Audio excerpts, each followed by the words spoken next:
حضرت علی علیہ السلام نے فرمایا، زندگی تھکا دینے والی چیز ہے، اور جب تم تھک جاؤ تو اپنے رب کو یاد کر لو، کیونکہ سکون تو صرف اللہ ہی کے ذکر میں ہے۔ شیخ سعدی سے کسی نے پوچھا، حال کیسا ہے؟ جواب دیا، اللہ کی نعمتیں کھا کھا کر دانت ٹوٹ گئے ہیں، مگر زبان اس کی ناشکری سے باز نہیں آتی۔ حضرت علی علیہ السلام نے فرمایا، لوگ پیار کے لیے ہوتے ہیں اور چیزیں استعمال کے لیے۔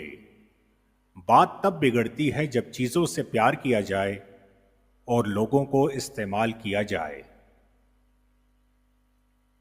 حضرت مولا علی علیہ السلام نے فرمایا، اپنی سوچ کو پانی کے قطروں سے بھی زیادہ صاف شفاف رکھو، کیونکہ جس طرح قطروں سے دریا بنتا ہے، اسی طرح سوچوں سے ایمان بنتا ہے۔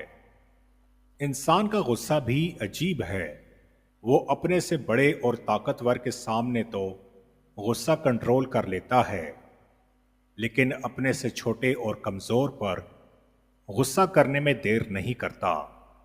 دعا کو دوائی کی طرح نہ سمجھیں کہ بیماری یا مصیبت میں یاد آئے، بلکہ دعا کو ہوا کی طرح سمجھیں جس کی ضرورت ہمیشہ رہتی ہے۔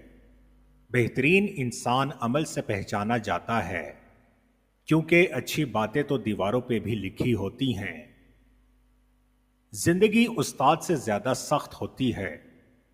استاد صبر دے کر امتحان لیتا ہے، اور زندگی امتحان لے کر سبق دیتی ہے۔ نیکی تو اس خوشبو کی مانند ہے جو نیت کے پھول سے پھوٹتی ہے۔ جتنی نیت صاف ہوگی اتنا ہی پھول خوشبودار ہوگا۔